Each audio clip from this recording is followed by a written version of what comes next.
I was asked to explain my current setup with how I record games and use Cheat Engine to display values and update them. So here's a little clip from a video I made. I've got a live split timer going. I've got values from Cheat Engine looking at the game that update as I play. And sorry, that is probably loud. Let's look at this whole process. So I'm going to pause that.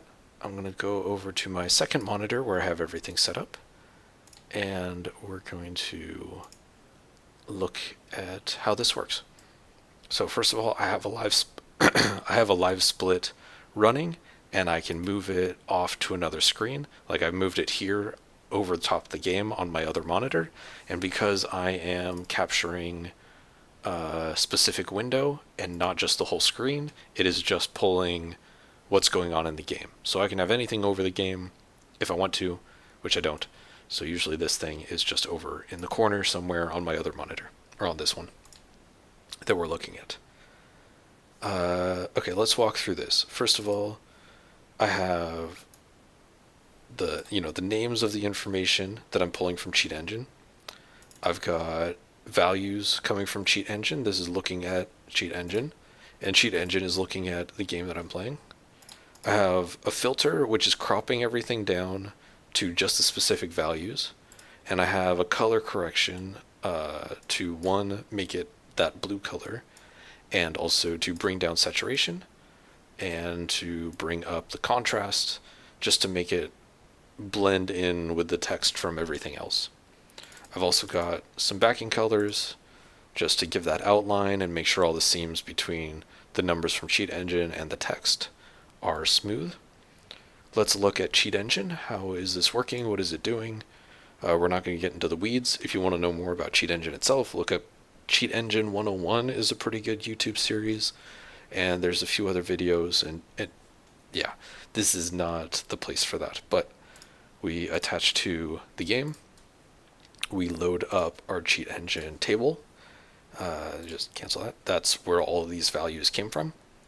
And then OBS is looking at, when I cropped it, this, you can see it updating down here. It's looking at this section of Cheat Engine window. If I minimize it and then continue playing the game, you'll find that those values don't update in OBS. And the reason for that is OBS won't update the numbers when it's minimized. So you can leave the window and click elsewhere, and the numbers will update just fine. The point is that you can't minimize it, otherwise the numbers won't update. So that's important. Look at the window, crop it down to the information you care about. Right here, I have a little OBS tab just to organize it and keep it in the same spot so that the crop is always accurate to what I want. I have information like how many spawns are happening, which is a number that loops from 0 to 255, which I found kind of weird, but it is what it is. Number of enemies alive, how many kills, it also includes gates, number of deaths, kills I've had this life, which resets to 0, same as the life timer resets to 0 when you die. Things like paused appears when you've paused, or main menu appears when you hit main menu, or the level select text appears when you select a level. Quit and restart appear when you restart or when you quit. We've got the multiplier that pops up over your player character when your geoms reach a certain point. You can see I've scrolled and it changed the values because it's cropping to a certain window, so you want to not accidentally scroll when you're actually recording. Things like your current target score for the stars, your current score over in the top left when you're playing, your level timer, life timer that's already looked at. All of these are sort of backup pointers just in case one of these doesn't always consistently look at the information I care about. Unfortunately, when you open up the file with all of these, they open in this view. So you got to minimize all of them or just ignore them and have what you care about at the top. Things like gems collected, how many hits you've made on enemies, including gates for some reason. Other stuff like how many lives you have left, if it's the kind of game mode that has lives, drone abilities, super abilities you've got left, how many pauses you've made times 2, which is an interesting value, and whether you've moved since the level started, whether you're in a level, outside a level, stuck, in the level intro, whether you're alive, things like that. It's all pretty interesting. Some of these are less consistent than I would like, but for the most part, the text reflects what you see when you're playing.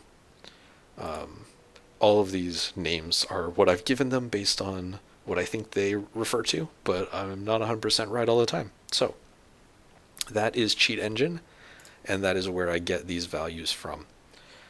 For live split, I have a little live split, which I have made. I used a bit of Python code and made a live split file for every level in the game. It's a little overboard, but this is for me. Honestly, this part is for me. I have a little script that I made, and if you're interested, I guess you can message me, and hopefully I get back to you. That lets me it automatically starts the timer when the level timer starts, or actually it's technically the life timer that I'm looking at. It splits when I get the first, second, and third star, and it resets whenever I quit or reset or anything like that, so I don't have to worry about resetting the timer every time. Yeah, and I can change which ones are active so that, say I do want to record multiple levels in a row and have an overall time for that, I can not reset. And yeah, so that's that process. I have the header is up here. I've got the splits, which reference the layout so that the category is updated at the same time as the title, things like that. But that's a little in the weeds. The point is, that's how I record Cheat Engine and Live Split and use it to give myself extra information when I'm playing the game and when I'm like referencing a video to figure out what the heck just happened or how many enemies just spawned or that kind of thing. So I hope that's helpful.